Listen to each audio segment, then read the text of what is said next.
अस्सलामुअलैकुम। आज मैं आपको प्रोग्रेस रिपोर्ट के बारे में बताऊंगा कि प्रोग्रेस रिपोर्ट क्या होती है, इसकी टाइप्स कौन कौन सी हैं और इसका फॉर्मेट क्या होता है। फर्स्ट हम बात कर लेते हैं कि प्रोग्रेस रिपोर्ट क्या होती है।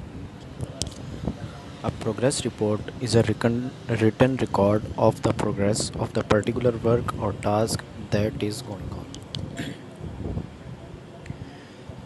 तो प्रोग्रेस रिपोर्ट ऐसी रिपोर्ट जिसमें किसी काम की प्रोग्रेस के बारे में बताया जाता है। सपोज़ कोई कंस्ट्रक्शन कंपनी को एक प्रोजेक्ट मिला हुआ है, तो वो अपने क्लाइंट को बताना चाहते हैं अब काम की मौजूदा पोजीशन क्या है, यानी कितना काम हो गया है और कितना बाकी रहता है। तो ये सारी बात बताने के लिए एक रिपोर्ट लिखेंगे। उस रिपोर्ट में डिटेल चीज़ों को डिस्कस करेंगे। तो वो जो रिपोर्ट होगी उसको हम प्रोग्रेस रिपोर्ट का नाम देंगे। प्रोग्रेस रिपोर्ट की डेफिनेशन हो गई। इसके अलावा it contain detail and tells the customer, contractor और supervisor that how much work has been done.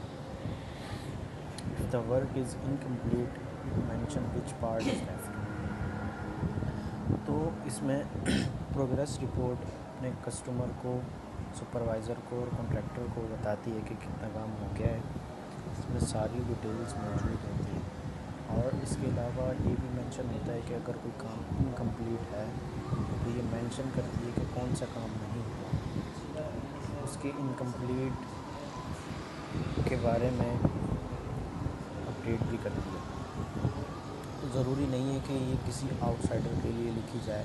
हो सकता है कि ये कंपनी के लोग आपस में कम्युनिकेट करने के लिए भी प्रोग्रेस रिपोर्ट लिखें। तो प्रोग्रेस रिपोर्ट की मुख्तलिफ़ टाइप्स हैं, मुख्तलिफ़ कंडीशन में ये लिखी जाती है। और in case of delay specifies the reason for it and measures that can be taken to finish the task.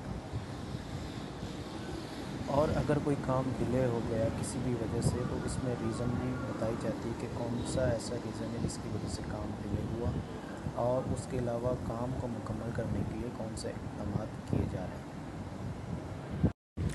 Usually progress report are 3 types: memo, letter और ईमेल एंड फॉर्मल रिपोर्ट। सबसे पहले हम बात कर लेते हैं मेमो की। तो मेमो जो है वो शॉर्ट फॉर्म है मेमोरेंडम की। मेमोज़ को भी हम प्रोग्रेस रिपोर्ट के तौर पर इस्तेमाल कर सकते हैं। मेमो एक शॉर्ट इनफॉर्मल रिपोर्ट है जिसमें अपनी कंपनी में कम्युनिकेशन करने के लिए या प्रोजेक्ट की प्रोग्रेस बताने के लिए इस्तेमाल किया जाता है। एक ऑर्गेनाइजेशन के अंदर मेमो को एज अ प्रोग्रेस रिपोर्ट किस वक्त इस्तेमाल किया जाता है, मतलब इसके डिफरेंट यूजेस हो सकते हैं, डिफरेंट पर्पसेस हो सकते हैं। मिसाल के तौर पर एक सुपरवाइज़र अपने कोवर्कर्स को प्रोजेक्ट की डेडलाइन के बारे में बताना चाह रहा है, यानी जो उसकी टीम है उस अपने ही टीम मेंबर को ये बताना चाह रहा है कि डेडलाइन क्या है और उस टाइम तक आपकी प्रोग्रेस जो है वो क्या क्या होनी चाहिए। तो उसके लिए भी वो मेमोरेंडम को यूज़ करेगा। अच्छा जी, अब सेकंड टाइप की बात कर लेते हैं कि लेटर और ईमेल। अच्छा, लेटर को भी हम प्रोग्रेस रिपोर्ट के तौर पर इस्तेमाल कर सकते हैं। इसको ईमेल के थ्रू भी भेजा जा सकता है।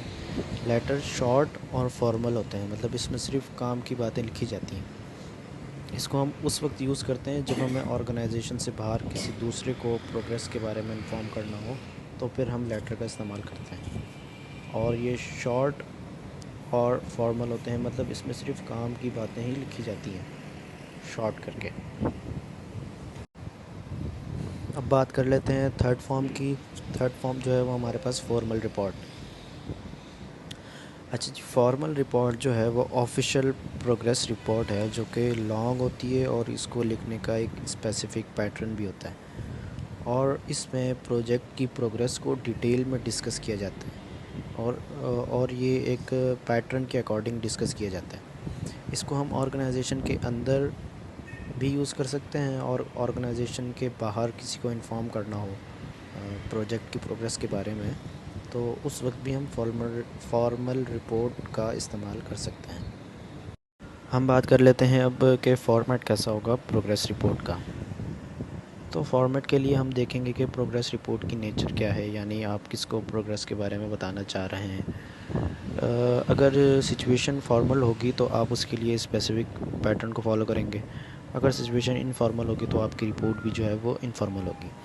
यानी अगर सुपरवाइज़र अपने क्लाइंट को कुछ बताना चाह रहा है तो प्रोग्रेस के बारे किसी भी प्रोग्रेस के बारे में या कोई इन्फॉर्मेशन देना चाह रहा है तो उसके लिए जो फॉर्मेट यूज़ करेगा वो फॉर्मल होगा। और अगर कोई स्टूडेंट अपने टीचर को किसी थीसिस के बारे में बताना चाह रहा है तो फिर वो जो पैटर्न फॉलो करेगा वो इनफॉर्मल होगा। अच्छा, फॉर्मेट ऑफ प्रोग्रेस रिपोर्ट। अब हम देखेंगे कि एक फॉर्मल रिपोर्ट जो है वो किस पैटर्न को फॉलो करती है। उसमें सबसे पहले जो है वो इंट्रोडक्शन, उसके बाद project completed, summary and conclusion and last में रेफरेंस। अब हम पहले बात कर लेते हैं इंट्रोडक्शन की, कि इंट्रोडक्शन में आपने अपने प्रोजेक्ट के बारे में बेसिक इन्फॉर्मेशन देंगे सबसे पहले, और इसके अलावा आप बताएंगे कि आपकी रिपोर्ट लिखने का मकसद क्या है, और इसमें आप अपने प्रोजेक्ट की पर्पज़ के बारे में भी बताएंगे। और दूसरा ये चीज़ के इंट्रोडक्शन में इसके अलावा और कौन कौन सी ऐसी चीज़ें शामिल होंगी। मिसाल के तौर पर वो डेट जब प्रोजेक्ट स्टार्ट हुआ था वो डेट भी आपने मेंशन करनी है, और वो डेट जिस डेट को ये तय किया गया कि ये प्रोजेक्ट जो है वो इस डेट को एक्सपेक्टेड डेट जो है इस डेट को कंप्लीट हो जाएगा, वो एक्सपेक्टेड डेडलाइन वो भी मेंशन करनी है, दोनों डेट्स भी मेंशन करनी है। और उस ऑर्गेनाइजेशन का भी नाम लिखना है जो उस प्रोजेक्ट पे काम कर रही है। और नंबर थर्ड पॉइंट में ये है कि हमारे पास उस ऑर्गेनाइजेशन या उन लोगों का भी नाम लिखना है जिनके लिए प्रोजेक्ट बनाया गया है या जिनके लिए काम किया जा रहा है। अब बात कर लेते हैं कि प्रोजेक्ट कंप्लीटेड के बारे में।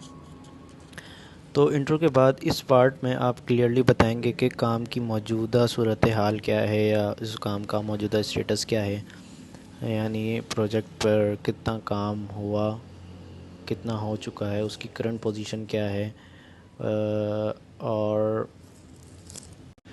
और प्रोग्रेस रिपोर्ट का ये पार्ट जो है वो प्रोग्रेस से रिलेटेड है, यानी यहाँ पर जो है वो आप प्रोजेक्ट की प्रोग्रेस के बारे में बताएंगे कि काम मुकम्मल हुआ है या नहीं। अच्छा, ये मतलब मेन बॉडी होती है, यहाँ पर मुकम्मल तौर पर डिटेल में बताया जाएगा कि कितना काम हुआ और किस तरह हुआ। तो इसके लिए बेहतर ये है कि सपोज़ आपका प्रोजेक्ट जो है वो 1 वीक का है तो उसको क्रोनोलॉजिकली बताएंगे, मतलब कि मंडे को क्या हुआ, कौन सा काम हुआ, इस तरह ट्यूसडे को कौन सा काम हुआ, और फिर वेडनेसडे को क्या हुआ, और थर्सडे फ्राइडे इस तरह मतलब आप डेट वाइज और डे वाइज आप बताएंगे डिटेल में कि आपने कौन सा काम किस दिन किया। वो आप इस पार्ट में जो है वो डिस्कस करेंगे। अच्छा, इसमें हमारे पास काफ़ी सेक्शंस और सब सेक्शंस भी होते हैं, मतलब उसमें ये पार्ट जो हमारा काफ़ी लेंथी भी होता है, इसमें आप हर चीज़ को डिटेल में बताते हैं। इसके बाद है समरी और कंक्लूजन। इस सेक्शन में पूरी रिपोर्ट को समराइज़ करके बताना होता है और कंक्लूजन भी लिखना होता है। पूरी रिपोर्ट की समरी के साथ साथ ये ब्रीफली भी बताया जाता है कि कितना टास्क बाकी रह गया है, यानी प्रोजेक्ट कंप्लीट होने में कौन कौन से काम बाकी रह गए हैं। अगर प्रोजेक्ट में कोई प्रॉब्लम आ रही है तो उस प्रॉब्लम को भी जो है वो ब्रीफली बताया जाता है। अच्छा, दूसरा ये कि प्रॉब्लम डिस्कस करने का मकसद ये नहीं है कि अपने क्लाइंट को मायूस करेंगे या उसे परेशान करेंगे, बल्कि यहाँ समराइज़ करने का मकसद सिर्फ ये कि आप अपने क्लाइंट को अश्योर करवाएं, उसे मुतमईन करवाएं, उसे यकीन दिलवाएं कि जो काम हो रहा है वो डेडलाइन तक कंप्लीट हो जाएगा और हर चीज़ बिल्कुल स्मूथली जा रही है। और ये रेफरेंस जो है लास्ट पार्ट है, यहाँ पर आप वो सारे रेफरेंस ऐड करेंगे जो कहीं पर आपकी रिपोर्ट में यूज़ हुए हैं, या आपने कोई एक्सटर्नल लिंक शेयर किया है, या किसी वेबसाइट से आपने कुछ हवाला लिया है, तो वो सारे रेफरेंसेस यहाँ पर आप ऐड कर देंगे। तो ये था सारा प्रोग्रेस रिपोर्ट के बारे में और उसकी टाइप्स के बारे में, और उसको कहाँ कहाँ यूज़ कर सकते हैं उसके बारे में, उसका फॉर्मेट। तो होप सो आपको समझ में आई होगी।